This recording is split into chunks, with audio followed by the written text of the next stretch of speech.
നമസ്കാരം, എന്റർടൈൻമെന്റ് കീഴിലേക്ക് എല്ലാവർക്കും സ്വാഗതം. എന്റർടൈൻമെന്റ് കിഴി റിവ്യൂ ആണ്. Review negative review. ആദ്യത്തെ റിവ്യൂ മലൈക്കോട്ടെ വാലിബൻ. ഒരുപാട് പേര് ഒരു റിവ്യൂ നമുക്കിങ്ങനെ അയച്ചു തരുന്നുണ്ട്. എന്താ നിങ്ങളിത് ചെയ്യാത്തതെന്ന് ചോദിച്ചിട്ട്. അതായത് നിങ്ങൾ നല്ലത് മാത്രമേ ചെയ്യുള്ളൂ, വിമർശനം വന്നു കഴിഞ്ഞാൽ ലാലേട്ടൻ്റെ ഒന്നും നിങ്ങൾ ചെയ്യൂലേ. ഇപ്പോൾ നേര് സിനിമ അല്ലേ, നേര് സിനിമയുടെ കുറച്ച് ഭാഗങ്ങൾ, അതായത് ഇത് ഇന്ന സിനിമയിൽ നിന്ന് കോപ്പി അടിച്ചാന്നൊക്കെ പറഞ്ഞിട്ടുള്ള ക്ലിപ്പൊക്കെ വന്നിട്ടുണ്ടായിരുന്നു. അത് നമുക്ക് അയച്ചു തന്നിട്ടുണ്ടായിരുന്നു. ഇതിപ്പോൾ അയച്ചിരുന്നു. എന്നിട്ട് ചോദിക്കുകയാണ് നിങ്ങൾ അത് ചെയ്തിട്ടില്ല, എന്താ ഇതും ചെയ്യൂലേ എന്നൊക്കെ. അത് നമ്മൾ പല കിഴി എപ്പിസോഡിലും പറഞ്ഞതാണ് അതിനെക്കുറിച്ചുള്ളത്. അത് ഇടയ്ക്കിടയ്ക്ക് നമ്മൾ പറഞ്ഞു പോകുന്നുണ്ട്. അതിന് സെപ്പറേറ്റ് ഒരു വീഡിയോ ചെയ്തിട്ടില്ല എന്ന് മാത്രമേ ഉള്ളൂ. അതിനുള്ള ഇല്ലല്ലോ. നമുക്ക് എന്തായാലും ഒരു 8 മിനിറ്റിന് മുകളിലേക്ക് എന്തായാലും ഒരു വീഡിയോ വേണം. ഞങ്ങൾക്ക് ഇനി ഇരുന്ന് ഓരോന്ന് പറയണമെങ്കിൽ അതിനുള്ളൊരു കണ്ടന്റ് വേണമല്ലോ. ഇതാകുമ്പോൾ ഞങ്ങൾക്ക് ഇഷ്ടം പോലെ പറയാനുണ്ട്. അതെ, അപ്പൊ അതുകൊണ്ടാണ് നേര് ഞങ്ങൾ ചെയ്യാതിരുന്നത്. പിന്നെ ഇത് ഞങ്ങൾ ആദ്യം ചെയ്യാതിരുന്നത്, ഇതിന്റെ ഒരു സോഴ്സ് നമുക്ക് അറിഞ്ഞുകൂടാ. ആരാണിത് പുറത്ത് വിട്ടത്, എന്തിനു വേണ്ടി വിട്ടു. ഇത് നമുക്കിത് കണ്ടിട്ട് തോന്നിയത് ഏതോ ഒരുത്തൻ എവിടുന്നോ ഇരുന്ന് എഴുതിയിട്ട് അങ്ങ് വിട്ടു. അതെ, എന്തായാലും തോന്നിയത് ഒരുപാട് പേര് ഇത് അയച്ചത് കൊണ്ട് നമുക്ക് എന്തായാലും ചെയ്യാം. അതായത് ഹിന്ദി സെൻസർ റിപ്പോർട്ട് എന്നുള്ള രീതിയിലാണ് വന്നിരിക്കുന്നത്. അല്ലെങ്കിൽ തന്നെ അതിന്റെ ഒരു ക്വാളിറ്റി തന്നെ നോക്കിയേ. അത് ഓരോരുത്തർ അതിൽ വർക്ക് ചെയ്ത ആരെങ്കിലും ഒക്കെ അതിനെക്കുറിച്ച് അഭിപ്രായം പറയുന്നല്ലേ വരുള്ളൂ. അല്ലാതെ സെൻസറിങ് കഴിഞ്ഞിട്ട് ആ ടീം റിപ്പോർട്ട് ചെയ്യും അല്ലെങ്കിൽ റിവ്യൂ ഇടും. അതാദ്യമായിട്ടാണ്. അതിന്റെ ഏറ്റവും വലിയൊരു കോമഡി, അതിന്റെ ഏറ്റവും വലിയൊരു കോമഡി എന്ന് പറഞ്ഞാൽ അത് തന്നെയാണ്. ഇതുവരെ ഒരു സിനിമയ്ക്കും ഇങ്ങനെ നമ്മൾ കണ്ടിട്ടില്ല. മറ്റ് അഭിപ്രായങ്ങൾ വന്നിട്ടുണ്ട്. അതിപ്പോ ലിയോയ്ക്ക് വന്നിട്ടുണ്ട്, കിങ് ഓഫ് കൊത്തയുടെ വീഡിയോ ആയിട്ട് വന്നിട്ടുണ്ട്. അത് പിന്നെന്താ അറിയോ, അതിന് സോഴ്സ് ഉണ്ട്. അവരാണ്, അതായത് ഇന്ന ഡിസ്ട്രിബ്യൂട്ടേഴ്സ് അത് കണ്ടിട്ട് അതിനെ കുറിച്ച് അഭിപ്രായം പറയുന്നത്. അതൊക്കെയായിരുന്നു അതിന്റെ ഫസ്റ്റ് റിവ്യൂ ആയിട്ട് വന്നത്. സത്യം. അതൊക്കെ നമുക്ക് അതിനെക്കുറിച്ച് ആ രീതിയിൽ തന്നെ വിലയിരുത്താൻ പറ്റുമായിരുന്നു. ഇതെന്തായാലും ഇതിന് തലയില്ല വാലില്ല. എന്തായാലും ഈ ഒരു സംഭവം വെച്ച് നമുക്ക് പറയാനുള്ളത് എന്താന്ന് പറഞ്ഞിട്ട് പോവാം. തീർച്ചയായിട്ടും. എന്താണെങ്കിലും എല്ലാരും ഇത് ഭയങ്കരമായിട്ട് ആലോചിച്ചുകൊണ്ടിരിക്കുകയാണല്ലോ. അപ്പൊ പിന്നെ നമുക്ക് നമ്മുടെ അഭിപ്രായം കൂടെ പറയാം. പിന്നെ മാത്രല്ല, അത്യാവശ്യം റീൽസിലൊക്കെ തീർന്നു, മലൈക്കോട്ടെ വാലിബൻ തീർന്നുള്ള രീതിയിൽ ഭയങ്കരമായിട്ട് വീഡിയോ സഹിതം പോകുന്നു. ഇത് കണ്ടിട്ടാണല്ലോ ഓർക്കുമ്പോഴാണ്. അതെ, എന്തായാലും നമുക്കിതൊന്ന് വായിച്ചു നോക്കാം. എന്തായാലും നമ്മുടെ ഉള്ളിലേക്ക് ഇത് സ്വാധീനം ചെലുത്തുമല്ലോ ഇങ്ങനെ റീൽസൊക്കെ വന്ന് കളിക്കുമ്പോൾ. എന്തെങ്കിലും സത്യം ഉണ്ടോ എന്നുള്ള രീതിയിൽ. ഓക്കെ, എന്തായാലും വായിച്ചു നോക്കാം. Malaikottai Vaaliban Hindi sensor report. എനിക്ക് അത് കേൾക്കുമ്പോഴേ എനിക്ക് ചിരി വരാൻ തുടങ്ങും. കാരണം ഒരു സിനിമയ്ക്കും ഒരാളുടെയും അങ്ങനെ വരില്ല. അതെ, ഹിന്ദി സെൻസർ റിപ്പോർട്ട്, അതായത് സെൻസറിങ് കഴിഞ്ഞിട്ട് ഒരു റിപ്പോർട്ട് ആക്കിയിട്ട് അങ്ങ് ഇടുകയാണ് റിവ്യൂ ആയിട്ട്. സാധാരണ സെൻസർഷിപ്പ് കഴിഞ്ഞതിന് ശേഷം ഇന്ന സംഭവങ്ങൾ ഇന്നതിൽ നിന്ന് ഇന്ന കാരണങ്ങളാൽ കട്ട് ചെയ്തു, ഇന്ന സംഭവങ്ങൾ മ്യൂട്ട് ചെയ്തു, ആ രീതിയിൽ വന്നിട്ട് കണ്ടിട്ടുണ്ട്. ഇതാദ്യമായിട്ടാ.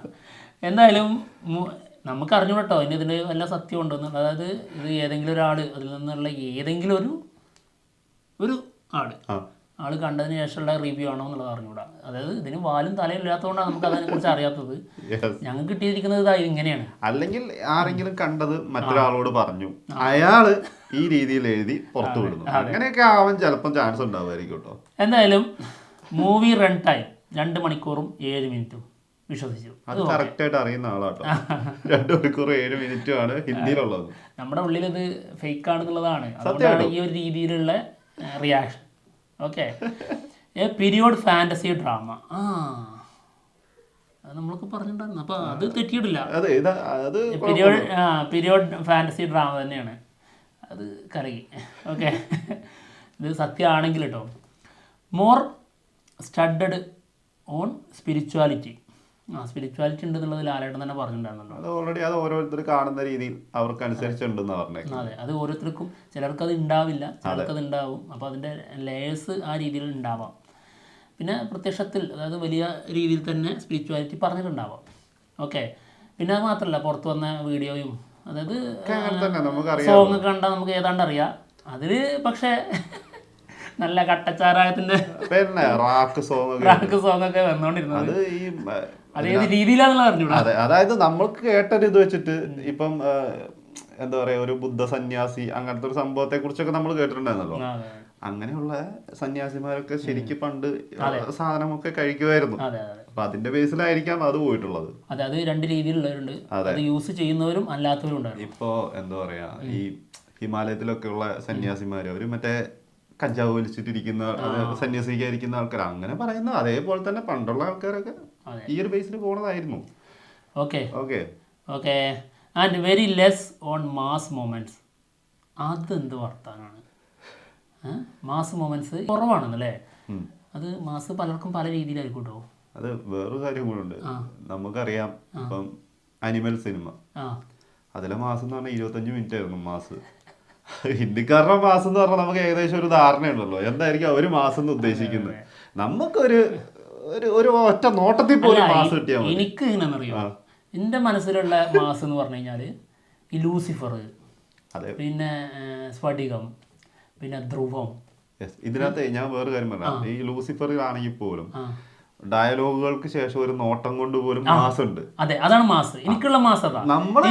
നമ്മള് മലയാളികൾക്ക് അതൊക്കെ മാസ് തന്നെയാണ്, സത്യം. അല്ലാണ്ട് മാത്രമല്ലല്ലോ. അല്ലല്ല, എനിക്കുള്ളത് അങ്ങനെയാട്ടോ. ഇനി എന്താ ഈ മധുര രാജ, പോക്കിരി രാജ, പിന്നെ ആറാട്ട്, പിന്നെന്താണ് ഇങ്ങനെയുള്ള സാധനം ഉണ്ടല്ലോ, എനിക്കത് മാസമല്ല, എനിക്ക് ഇഷ്ടമല്ല. എൻ്റെ പേഴ്സണലി എനിക്ക് അങ്ങനത്തെ സിനിമകൾ ഇഷ്ടമല്ല. യെസ്, എന്താണെങ്കിലും അവരുടെ മാസം നമ്മുടെ മാസം തമ്മിൽ ഒരുപാട് വ്യത്യാസമുണ്ട്. അത് എന്താണെങ്കിലും മൂപ്പർക്ക് അത് കുറച്ചായിട്ടൊക്കെ തോന്നിയതെങ്കിൽ മൂപ്പറ തെറ്റ് തന്നെയാണ്. അത് നല്ലതാണ് അങ്ങനെയാണെങ്കിൽ. അപ്പൊ കൈവിട്ട കളി ഇല്ല എന്നുള്ളതാണ്. ഇതൊരു ഹിന്ദിക്കാരനാണ് പുറത്ത് വിട്ടത് എങ്കിൽ മലയാളി ആയിരിക്കും, അല്ലാണ്ട് പുറത്തുവിടാൻ അങ്ങനെയാണെങ്കിൽ കണ്ടിട്ടില്ല. സത്യം. അവിടുന്ന് ഇവിടുന്ന് കിട്ടുന്ന വെച്ചിട്ട് കിട്ടുന്നതല്ല, അതിന്റെ ഒന്നും ആവശ്യമല്ല, സ്വന്തം ക്രിയേറ്റ് ചെയ്യാലോ. പക്ക ഒരു നെഗറ്റീവ് അല്ല. അതിനകത്ത് കിട്ടുന്നത് ഞാൻ പറയാൻ കാരണം എന്താ അറിയോ, ആദ്യം പറഞ്ഞിട്ടുണ്ടല്ലോ മറ്റേ പീരിയോഡിക് ഫാന്റസി ഡ്രാമയാണെന്നുള്ള കാര്യം. ഇതൊക്കെ അവിടുന്ന് ഇവിടുന്ന് ഒക്കെ കിട്ടിയ സാധനങ്ങളായിരിക്കും. അപ്പൊ അതൊക്കെ കൂടി വെച്ചിട്ട് ബാക്കി കുറച്ചും കൂടി അങ്ങ് കേട്ടു. ഇപ്പൊ നമുക്ക് അതെല്ലാം കൂടി വെച്ചിട്ട് അങ്ങ് ഒരു report. Okay. The movie drags big time. പിന്നെ few actions are here. Actions ഉണ്ട്, പക്ഷെ കുറച്ചേ ഉള്ളൂ എന്നുള്ളതാണ്. ഓക്കെ. ആക്ഷൻസ് എപ്പോഴും ത്രൂ ഔട്ട് ഉണ്ടാവില്ല എന്നുള്ളത് ടിനു പാപ്പച്ചൻ പറഞ്ഞത് ഓർമ്മല്ലേ? അത് അല്ലെങ്കിൽ ഇപ്പൊ കണ്ടിന്യൂസ് ആക്ഷനും കൊണ്ട് ഒരു സിനിമ പോകാൻ പറ്റുമോ? അത് അങ്ങനെയുള്ള സിനിമ ഉണ്ടോ? ഞാൻ ഇപ്പൊ ഇതിൽ ഏറ്റവും വലിയ ആക്ഷൻ സിനിമയാണെങ്കിൽ പോലും അതിൽ പോലും മാക്സിമം ഒരു 5-6 ആക്ഷൻ സീക്വൻസ് ഒക്കെ ഉണ്ടാവും. പക്ഷെ അതിന്റെ ടൈമും ഇതൊക്കെ കൂടുതലുണ്ടാവും എന്നുള്ളത് മാത്രമേ ഉള്ളൂ. ഒരു 3 കിട്ടിയാൽ തന്നെ 3 വേണമെന്നില്ലടാ, ഒരു 2 തന്നെ മതി. അത് 2 ബാക്കിയൊക്കെ നോട്ടം കൊണ്ടും കൈ കൊണ്ടുള്ള പരിപാടികൾ മതി. അല്ല പിന്നെ ഓക്കെ. അല്ല പിന്നെ നമ്മളിന് മാസ് മാത്രമല്ലല്ലോ ഒരു സിനിമയിൽ നിന്ന്, അതായത് പ്രത്യേകിച്ച് LJP സിനിമയൊക്കെ ആകുമ്പോൾ ഞാൻ ഒരിക്കലും ഒരു പുലിമുരുകൻ ആഗ്രഹിച്ചിട്ടല്ല അങ്ങോട്ട് പോകുന്നത്. ഒരിക്കലും അല്ല, അതൊരു സത്യമായിട്ടുള്ള കാര്യമല്ലേ. ഒരു പുലിമുരുകൻ ആഗ്രഹിച്ചിട്ട് നമുക്കിപ്പോ മലൈക്കോട്ടെ വാലിബിന് കയറാൻ പറ്റുമോ? ഇല്ല. ഇനിയിപ്പോ ഈ പുലിമുരുകനിലാണെങ്കിൽ തന്നെ എത്ര ഫൈറ്റ് ഉണ്ട്? അതെ, എന്തായാലും ഫ്യൂ ആക്ഷൻസ് സിനിമയിലുണ്ട് എന്നുള്ളതാണ്. പക്ഷേ there but not enough to hook the movie. അതുണ്ടെങ്കിൽ പോലും അതുകൊണ്ട് പോലും കാര്യമില്ല എന്നുള്ളതാണ്. Only mere chance in box office. മേരി ചാൻസോ? അപ്പൊ ഞാൻ ഹിന്ദിക്കാരൻ തന്നെയാണ് ഈ റിപ്പോർട്ട് എഴുതുന്നതെന്ന് അറിയിക്കാൻ വേണ്ടി മേരെ വന്നത്. അപ്പൊ മുന്നത്തെ ആ മാസ് ഇല്ലേ, ആ മാസ് മൊമെന്റ്സിനെ കുറിച്ചില്ലേ, അത് നമുക്ക് ഒന്നുകൂടി പറയേണ്ടി വരും. അങ്ങനെയാണെങ്കിൽ നിങ്ങൾ ഉദ്ദേശിക്കുന്ന മാസമല്ല കേട്ടോ ഞങ്ങൾക്ക് വേണ്ടത്, അത് വേറെ ഇത് വേറെ. അതുകൊണ്ടാണല്ലോ ഇവിടുന്ന് ഞങ്ങള് വിജയിപ്പിച്ച സിനിമകളൊക്കെ കൊണ്ടുപോയിട്ട് അവിടെ കൊണ്ടുപോയി ഇറക്കേണ്ട സാഹചര്യം വരുന്നത്. അതെ, അവിടുത്തെ മാസിന്റെ വലിപ്പം കൊണ്ടേ. പിന്നെ വേറൊരു കാര്യം, പിന്നെ പത്താനല്ലോ ഇവരുടെ മാസ് വന്നിട്ട്. പിന്നെ ഈ നേരെ എന്ന് പറഞ്ഞുകൊണ്ട് ഞാൻ പറഞ്ഞ നല്ല ഇവിടെ നമ്മളെ പോലെ ഇങ്ങനെ ഒരു മൂലക്ക് ഇരുന്ന് ഒരുത്തനെ എഴുതാണ്. എന്നിട്ട് അവന് ഇതെല്ലാം റിപ്പോർട്ടാന്ന് പറഞ്ഞിട്ട് ഇത് ഹിന്ദിക്കാരനാണെന്ന് പുറത്ത് അറിയണല്ലോ, അതിന് വേണ്ടിട്ട് വിശ്വസിക്കാനോ ഒരു മേരെ അങ്ങ് കയറ്റിയേക്കാന്ന്. സംഭവം എന്താ അറിയോ, നമുക്ക് കിട്ടിയത് ഇങ്ങനെയാണ്. മേ ബി ഇത് വിശ്വസിക്കാൻ പറ്റുന്ന ഏതെങ്കിലും ഏരിയയിൽ നിന്ന് വന്നതാണെങ്കിൽ നമുക്ക് ഈ പറയുന്നതിൽ കാര്യമില്ല. പക്ഷെ അങ്ങനെ എടുക്കുന്നില്ല. ഓക്കെ, ഇത് അങ്ങനെ തന്നെ എടുത്തു. ഇത് കോമഡി ആയിട്ട് തന്നെ എടുത്തു. അതെ. അല്ല ഇനിയിപ്പോ അല്ല നമുക്ക് ഇതിൽ നിന്ന് ഒരു പ്രതീക്ഷ വെക്കണോ വേണ്ട എന്നുള്ളതാണല്ലോ നമ്മൾ നോക്കുന്നത്. അതിപ്പോ നോക്കിക്കൊണ്ടിരിക്കുകയാണ്. Okay. Only mere chance in box office. ഏത് box office? Hindi box office. അവിടെ നോക്കിയാൽ മതി. ഞങ്ങളുടെ ബോക്സ് ഓഫീസിനെ ഡയറക്ടർ കുക്കഡ് സംതിങ് ഡിഫറെന്റ്. ഞങ്ങൾക്ക് അതാ വേണ്ടത്. ഡിഫറെന്റ് ആയിട്ട് കുക്ക് ചെയ്യുന്നതാണ് ഞങ്ങൾക്ക് വേണ്ടത്. അപ്പോൾ ഡിഫറെന്റ് ആയിട്ട് കുക്ക് ചെയ്ത് വെച്ചിട്ടുണ്ടെങ്കിൽ നിങ്ങൾ സമ്മതിച്ചോ? ഇനിയിപ്പോ ഹിന്ദിക്കാരനാണെങ്കിൽ ഇനിയും പറഞ്ഞു കുറങ്ങും കേട്ടോ. ഹിന്ദിക്കാരനാണെങ്കിൽ അവർ കുക്ക് ചെയ്യുന്ന ഒരു ശൈലിയുണ്ട്. പ്രേമിക്കുക, ഒളിച്ചോടുക, അവിഹിതം. ഞങ്ങൾക്ക് അങ്ങനെ വേണ്ട, ഞങ്ങൾക്ക് ഡിഫറെന്റ് ആയിട്ടുള്ള സാധനം മതി. അതല്ല, ഡിഫറെന്റ് ആയിട്ട് കുക്ക് ചെയ്തിട്ടുണ്ടെന്ന് ആളെന്നെ പറഞ്ഞു. അപ്പോൾ ആള് കണ്ട് ശീലിച്ച രീതിയിൽ നിന്ന് തികച്ചും വ്യത്യസ്തമാണ്, അതുകൊണ്ടാണ് ഡിഫറെന്റ് ആവുന്നത്. അതെ, അപ്പൊ അത് ആൾക്ക് ഇഷ്ടപ്പെട്ടില്ല, അതാണ് സംഭവം. കൊള്ളാം ഏതാണെങ്കിലും. But a slow burner and definitely not a cup of tea for mass audience. മറുപടി അറിയിക്കുന്നുണ്ടോ? ഇതിന് മറുപടി പറയണം, പറയാണ്ടിരിക്കാൻ പറ്റില്ലല്ലോ. അതായത് അതാണ് ഞാൻ പറഞ്ഞത്, ഈ മാസ് എന്നുള്ളത് ഏത് രീതിയിലൊക്കെ ഉണ്ട്. ഇപ്പൊ പുലിമുരുകൻ മാസാണ്, അതെ, പോക്കിരാജ മാസാണ് അല്ലേ? പിന്നെ പക്ഷെ എനിക്ക് അങ്ങനെയുള്ള മാസമല്ല ഇഷ്ടം. എൻ്റെ പേഴ്സണൽ കാര്യമായിട്ട് പറയുന്നത്, എനിക്ക് അങ്ങനെയുള്ള മാസമല്ല ഇഷ്ടം. എനിക്ക് ലൂസിഫറൊക്കെ ഭയങ്കര മാസ സിനിമയാണ് എനിക്ക്. അത് എന്താ, പിന്നെ ഈ ബിഗ് ബി എനിക്ക് ഭയങ്കര മാസ സിനിമയാണ്. അതാ ഞാൻ പറഞ്ഞത്. ഇപ്പൊ ഇതിനകത്ത് പറഞ്ഞ ഇപ്പൊ ആളെ സ്ലോ ബേർണർ എന്നല്ല കൊടുത്തത്. ഇതിനകത്ത് ഇപ്പൊ സ്ലോ ബേർണർ എന്ന് പറയുമ്പോൾ അതിൻ്റെതായ രീതിയിൽ ചെറിയ രീതിയിലുള്ള ഫുള്ള് സ്പീഡിൽ പറഞ്ഞ സിനിമ ഏതാ? അതൊരു സത്യം. അങ്ങനെ ഒരു സിനിമ കൊമേഴ്ഷ്യൽ ആയിട്ട് വന്നിട്ടുണ്ടെങ്കിൽ LJPന്റെ മറ്റേ എനിക്ക് തോന്നുന്നു അങ്കമാലി ഡയറീസ് ആണ്. കുറച്ചെങ്കിലും ഒരു സ്പീഡിൽ പോയി. ആമേനും കുറച്ച് സ്ലോയാണ്. അതിന്റെ പിന്നെ ഇപ്പൊ ഏതാ ഉള്ളത്? അല്ല, LJPയുടേത് അങ്ങനെയുള്ള സിനിമകളാണ് പുറത്തു വന്നിട്ടുള്ളത്. അപ്പോൾ അത് തന്നെയാണ് അതിൻ്റെ രസം. പിന്നെ ഇപ്പോൾ നൻപകൽ നേരത്തെ മയക്കത്തിൻ്റെ അല്ലെങ്കിൽ മറ്റ് നല്ല സിനിമകളുടെയൊക്കെ ആളിപ്പോൾ സെൻസർ റിപ്പോർട്ട് എന്ന് പറഞ്ഞിട്ട് റിവ്യൂ ചെയ്തിരുന്നെങ്കിലേ ഇത് തന്നെയായിരിക്കും വരിക. ഫുള്ള് ഉറക്കമായിരിക്കും, ഫുള്ള് നന്മകൾ നേരത്തെ മയക്കത്തിന് ഫുള്ള് ഉറക്കം എന്നുള്ള രീതി തന്നെ ആയിരിക്കും. അതിന്റെയൊക്കെ ദൈവമേ, അതിനൊക്കെ ഇവര് റിവ്യൂ ഇട്ടിട്ടുണ്ടായിരുന്നെങ്കിൽ, റിപ്പോർട്ട് ഇട്ടിട്ടുണ്ടായിരുന്നെങ്കിലുള്ള അവസ്ഥ എന്തായാലും ഹിന്ദി സെൻസർ ബോർഡുകാരുടെ ഒരു ശുഷ്കാന്തി എന്ന് ആലോചിച്ച് നോക്കണേ അല്ലേ? സിനിമ കണ്ടുകഴിഞ്ഞിട്ട് അതിന്റെ റിപ്പോർട്ട് ഓൾറെഡി നേരത്തെ കൊടുക്കുന്നു, നിങ്ങൾക്ക് വേണമെങ്കിൽ വന്ന് കണ്ടാൽ മതി എന്നുള്ള രീതിയിൽ. അപ്പൊ ആള് പറഞ്ഞിരിക്കുന്നതാണ്, മാസ് ഓഡിയൻസിന് അവരുടെ കപ്പ് ഓഫ് ടീ ആയിരിക്കൂല. അപ്പോൾ നിങ്ങൾ വളരെ പ്രതീക്ഷ കുറച്ചിട്ട് പ്രിപ്പയർ ആയിട്ട് പോവുക, അല്ലെങ്കിൽ ഡിസപ്പോയിന്റഡ് ആവുമെന്നാണ് പറഞ്ഞിരിക്കുന്നത്. ഞങ്ങൾ തീരുമാനിച്ചോളാം. അല്ല, നമ്മൾ പ്രിപ്പയർഡ് ആണല്ലോ. LJP സിനിമ എങ്ങനെ കാണണം എന്നുള്ളത് നമുക്കറിയാം. നമ്മൾ പോയിട്ട് അല്ല, അങ്ങനെയുള്ളൊരു ഓഡിയൻസ് കുറച്ച് കുറവല്ലേ. അതായത് ഇന്ന തന്നെ എനിക്ക് കിട്ടണമെന്ന് കരുതി പോകുന്നവർ എന്നിട്ട് അത് കിട്ടാതെ വരുമ്പോൾ നിരാശപ്പെടുന്ന ഫാൻസ് ഉണ്ട്. അത് കുറച്ച് പേരുള്ളൂ. അല്ലാത്തവരൊക്കെ ഡിഫറെൻ്റ് ആയിട്ട് അവരുടെ കഴിവ് എന്താ നമുക്കറിയാം, അവരിൽ നിന്ന് നമുക്ക് പുതിയതായിട്ട് എന്തെങ്കിലും കിട്ടും എന്ന് ആഗ്രഹിച്ചിട്ട് നമ്മൾ പ്രതീക്ഷിച്ച് പോകുന്നതാണ്.